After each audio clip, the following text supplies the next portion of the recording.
Thursday, September 11th. Quick one, a video for you wonderful ladies and gentlemen. Pretty solemn day, always tough for New Yorkers. As far as markets go, not a very conclusive day. I will say that the bulls were able to kind of negate some of the downside. I think a lot of that came from help from the DXY. The DXY was down nicely. It's finally stalled at the 105 resistance, but be very careful. I told you before, if that 105 clears, I think the market's going to be in a world of pain. If we can continue lower and stay below 104.636, we could check back to maybe the 20 MA at 103.964 and maybe even all the way back to 103.448. That will be a very key pass don't pass line for me. As far as futures go, I think you could use today's extremes as right or right out trades, either long or short.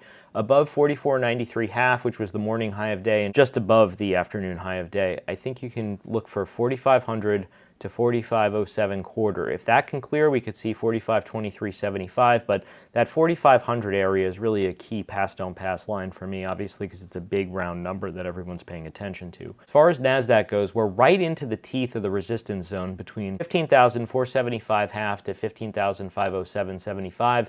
That area needs to clear. If it can't, we could repair the rich close down to 15,398. That we'll see if that can clear or not. If not, we would look for the 200 MA, which lines up likely with the down channel, which if it happened, like let's say right at the open, could be 15,373 half. If we can clear the 15,507.75 and not have a look above and fail, careful for that, we could cruise on up to 15,078.75, 15,606.75, and likely start running into more serious resistance at 15,661 quarter, and of course the old Fed day high at 15,710 half. I think that area will be some very stiff resistance, so keep those levels on your chart.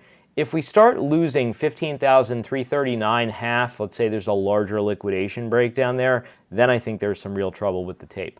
But if that area can hold, that lines up roughly with the low of day. I think it's sort of just chop into the CPI number, which is going to happen on Wednesday. Speaking of the CPI number, we are coming in at a very odd level. We have the 2-year roughly bumping up against 5%, which I've told you is too high. The 10-year is above 4.25, which is also still too high. And I told you the only kind of saving grace was the dollar, and I think you keep seeing this deterioration in rates and yields going higher, you will see problems in the market. You need lower rates and you need the lower dollar. The lower dollar can't just do it on its own. You do need participation with rates. I do think people are going to be on edge going into the Fed. You can see in November there's already almost 43% probability of a hike, and September is basically off the table. I think there's a lot of room for September if we have a hot CPI number to catch a bid. Even if it doubles, that could scare people. It's roughly around 8 now. We're about a week out from the Fed, 8 days, 13 hours and change as of this video, but do keep an eye on that because if we do get a hot CPI number, it could be issues. Now, what's odd about the CPI data is the prior number was 0.2 month over month, and they're expecting 0.6 now, so it's triple where it was supposed to be from the prior month. If you look at the year over year, it's supposed to be 3.2 at the prior. Now they're expecting 3.6. Ex food and energy, it's supposed to be 0.2. But if you look at the year over year ex food and energy, it's still 4.4. Yes, down from 4.7, but still more than double of where the Fed wants to be. Remember, the Fed wants a 2% inflation rate, and we're running over 4. You hear the most rosy analysts on the street talk about 3%. No one's saying they're comfortable with 4.4%. So it seems to me the Fed may still have some work to go. I'd be very curious to hear what Jay Powell has to say in 8 days from now, and of course we will cover that live. I'll do my usual Fed day analysis, but I am still concerned that the Fed's work might not be done, and if we rally into the Fed, I think there is chance for a liquidation break. Interesting dates we're talking about here. This Friday is Rosh Hashanah. Remember, it's sell Rosh Hashanah, which is the 15th, and buy Yom Kippur, which ends on the 25th. So we could be in for a rough couple of weeks if things don't go well on the CPI data and if we can't clear the 4,500, for example, and 15,507.75 in the Qs. If we're looking at SPY levels, we're kind of close to a little bit of a mini gap fill. Where the gap down started from 9.5, that could be 449 quarter, up to 450. That area is a little bit of resistance. Then we're looking at 451.76, which remember that's 78.6. And if we were to go up to, let's just say, the downtrend by tomorrow, you're looking at 452 half-ish. So I think that area is key. Today's lows were just above the 50% fib at 446.23, and you have the 50-day moving average just a little bit above there at 447s. So we're kind of one time framing in the last 3 sessions, so careful if that ends. I'd be cool with pullbacks as long as the 50-day moving average holds. Remember, the Jackson Hole high of day at 824 roughly stalled at the 50-day. So as long as we're able to hold that on pullbacks, which I said was 447.02, I think the dips are quote-unquote okay. If it's more than that, it gets more problematic in my humblest of opinions. What's a little bit odd for me is I'm looking at where the max pain pins are for Friday, and I'm seeing it at 440, which is a pretty big dip from here.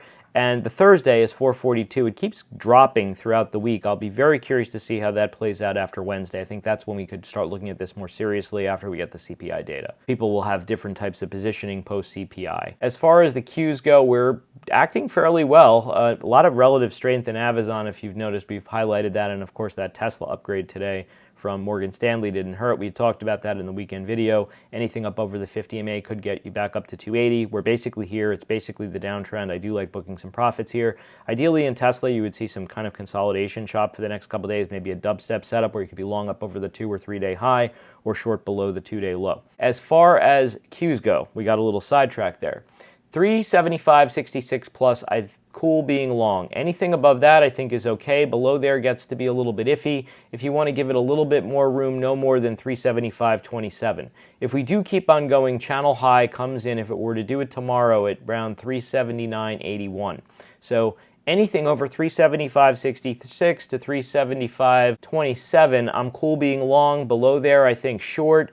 And if we start losing the 10 MA in particular at 374.84, I think we could accelerate and even retest those Jackson Hole highs at 372.74. So very critical level here in 375 is a very key strike in my view. I want to see how the Apple event goes. Usually that becomes a sell the news. We had this bit of a plunge into the Apple news, and we are stalling here at the 20-day moving average. So if you're short, that area to me is a good stop. If we do rally up into the Apple event, and we very well may, we could fill that gap to 182.92 and maybe even a little bit over to the 10 MA, but I do like selling into the Apple event. I do think that there is risk for a downside. If there's anything that's disappointing in the event, someone always finds something disappointing. If pre-sales don't go necessarily so well, that could be issues. But I was a little bit interested today that they had a deal that came up with Qualcomm. Everyone's pretty much thought it's a fait accompli that Qualcomm is going to lose the Apple business, but they re-upped. I'm curious to see if today in Qualcomm was a pro gap. If you want to try long, 108.82 is the low of day. I'm cool being long against that. We did stall on the 20 MA at 111.44. If that can clear, I think there's some cruising room to 115.45, which was the 100 MA, which was the last resistance and roughly a gap fill.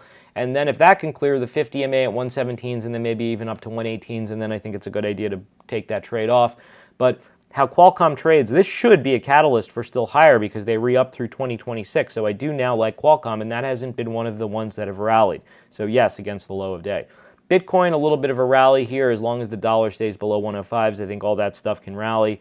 But if we start clearing 105s, I think the market has problems. We really need rates to cool off. We'll probably get an answer on that post CPI data on Wednesday. Big day ahead of us there. We're going to do some polling into that. But that, I think, is going to decide the course for the next few days. Seasonally, this is the weakest part of September between Rosh Hashanah and Yom Kippur, so trade accordingly. That's it.